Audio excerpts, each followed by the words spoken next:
I'm Craig Kenneth, a relationship coach and a psychotherapist. Every relationship is different and every breakup is different. Work with me and you'll get professional help on your situation. And if you're in no contact, focused on personal growth, my creative healing course is filled with hours of exclusive content. Available now at AskCraig.net.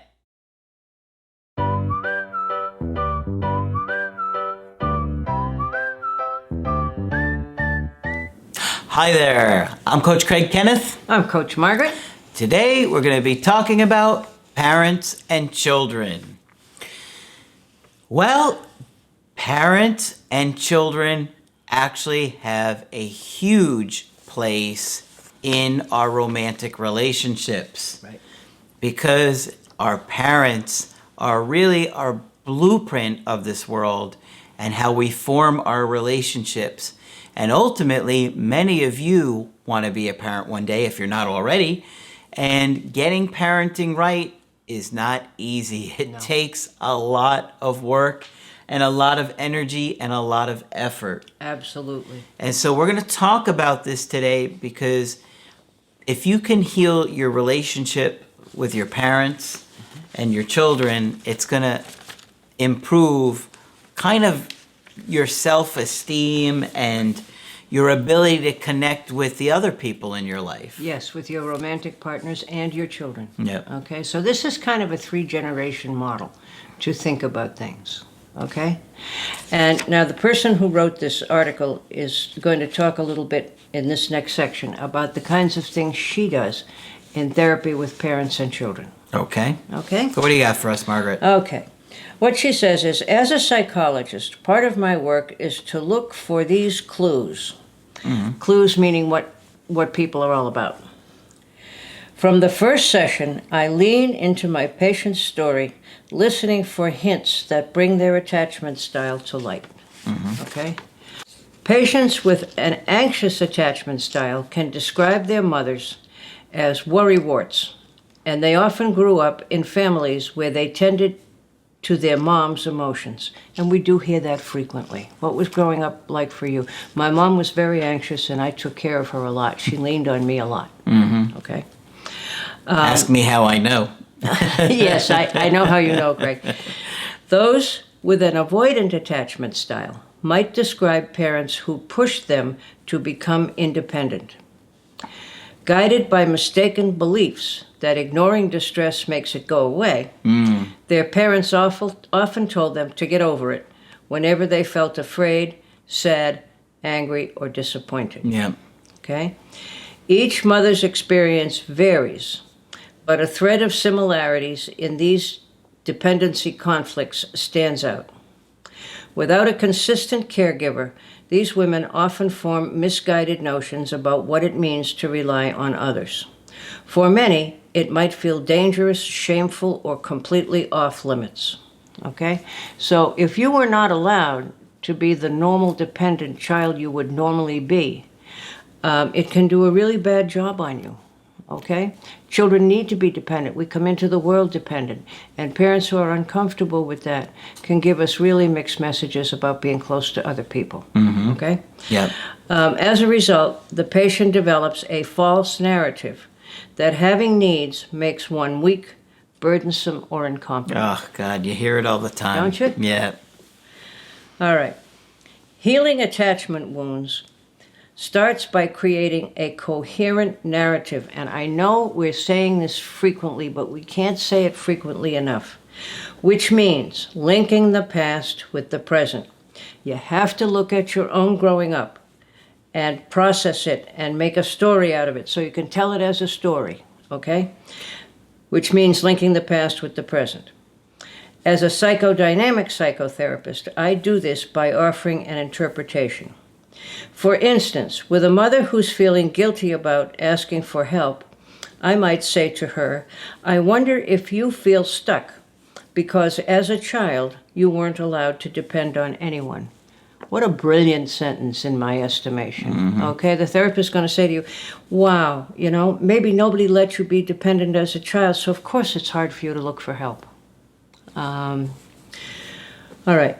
Each patient responds differently to an interpretation. Those with anxious style might move towards the therapist, ready to share more information. An avoidantly attached patient might keep a safe distance and back away. All right? Even from the therapist, they're going to act out whatever their attachment style is. Regardless of the patient's reaction, I respond with empathy and curiosity. Like an actor preparing for a role, I imagine what it's like to stand in my patient's shoes.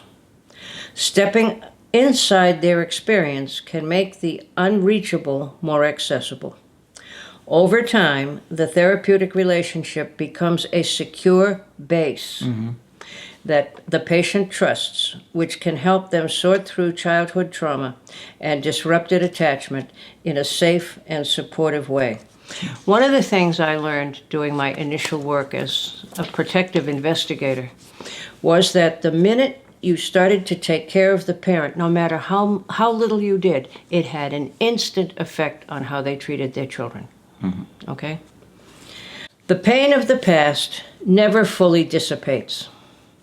We learn how to cope with it and look at it differently. Okay? So if you come from a traumatized childhood, that will always be with you. But you can learn to deal with it. And someone wrote a wonderful book once called Strong in the Broken Places. So you can go back and heal the places where you were hurt, or the times of life when you were hurt. And believe it or not, it happens incredibly frequently that the age at which a parent may have been abused is the exact age when they abused their child. Okay? And when they figure that out, it relieves them 100 times. All right? You don't feel quite like such a bad person when you realize there's at least a reason why you behaved the way you did. Or maybe you've let your child get abused at that age too. Exactly, and that often happens too. We've seen that. Oh, we certainly have. I won't go into it now, but we'll go back to that another time.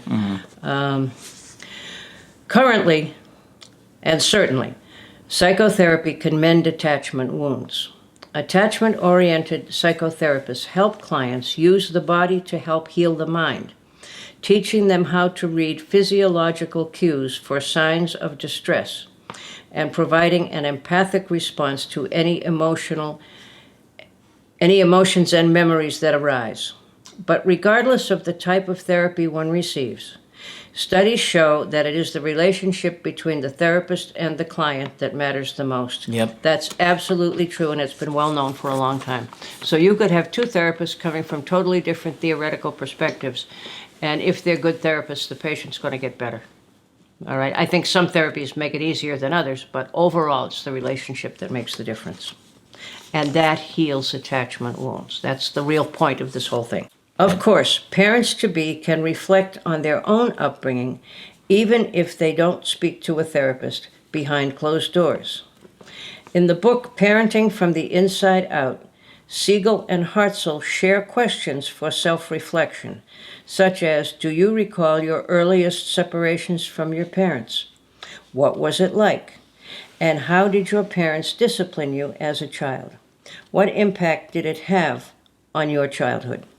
And I just want to say again here, if you're not quite ready to go to therapy, there are many other ways you can work on your own issues. I have ordered that book. It's only $9, and it's kind of a how-to book, and I will talk more about it when I get the book. And I got to tell you, Margaret, just listening to this article alone, it made me feel really good about the course. Yes. Because we covered the empathetic part that you talked about, the article. There's a lot in that. We have cartoon on it. Yep. We have whiteboard video on it, and then when we were talking about making the story of your life, you helped us put together that big story of your life section of that. Yes, and that's because I had been reading Dr. Siegel. But I've known that for a long time. Yep. They tell you, you need a narrative. You need to be able to tell the story. And you'd be amazed how many people we talk to who don't remember. Yep. And that's very serious, and it's not safe, because you can reenact what you don't remember. Yep. Okay? So if you're not quite ready to go to therapy, there are many other places you can start. When I began in the business, we didn't have the wonderful things on the computer that we do now. If you have almost any problem on earth and you look it up, you can find information and a support group on it. Okay? Which is wonderful. Yep. So start wherever you can. All right. Answering the questions that Siegel and his partner have in the book. according to them, frees your mind from entanglements of the past and liberates you to better understand yourself.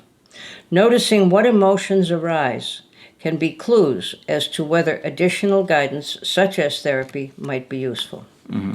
For instance, recalling a childhood memory that causes tightness in the chest, a knot in the stomach, and a desire to escape the emotion can be a sign that something painful needs tending to. Okay? So sometimes as you start to talk about this stuff, you can get even a physical reaction. Oh, yeah. That can be useful. Yeah. I think it's pretty common for that anxiety Yes, to come up when Yes, you're really digging Absolutely. through the past. Yep. Absolutely.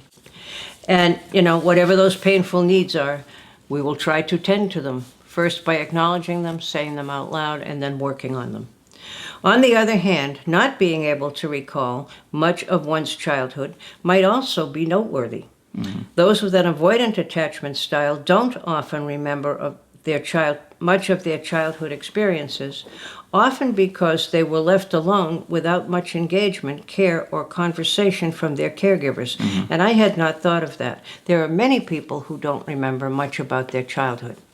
And I hadn't thought about it would be particularly rampant among avoidants because nobody ever put words to it for you. Okay? Yeah.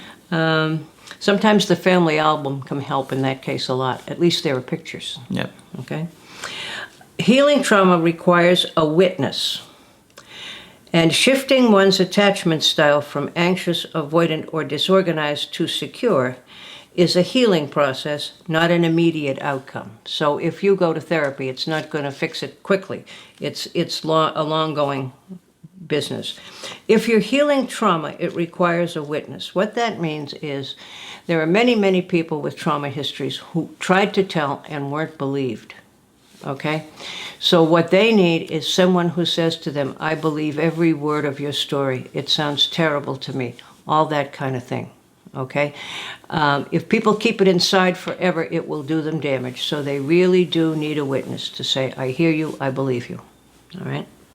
And that goes for your partners as well. Absolutely. I talked to a guy today whose girlfriend was sexually abused when she was young, mm-hmm. and he believed it until she broke up with him. And then he was like, well, I saw the way she acted in the breakup and she was really angry and hostile towards me. I'm like, well, that doesn't negate that she was abused. That kind of, somebody it reinforces the idea. Yes. Yeah. And so, this woman was working at a strip club, and so, there was a lot going on there.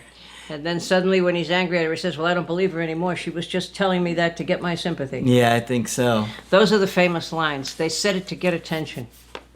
Yeah. Yeah. No, they didn't. Nobody wants to talk about that kind of stuff. Nobody wants to talk about sexual abuse. We do it only because we have to. Okay? And yeah, that would have been disturbing. I would have found that disturbing too. Yeah. I was your witness, but now I'm mad at you, so I think you made it up. Yep. Wow. Meanwhile, it made the story make more sense to me. Of course it did. Yeah, of course it did.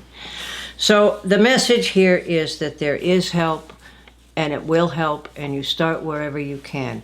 But it's useful to look back at your own parents, yourselves, and then your children. Okay, so it's a 3-generation model, which is really helpful.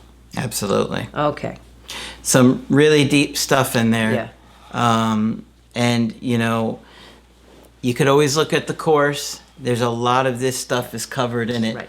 And this is exactly one of the things that Margaret and I talked about when developing it is the story of your life. The story of your life. You have to have a narrative. It's amazing that for many, many years, some disciplines have been saying that.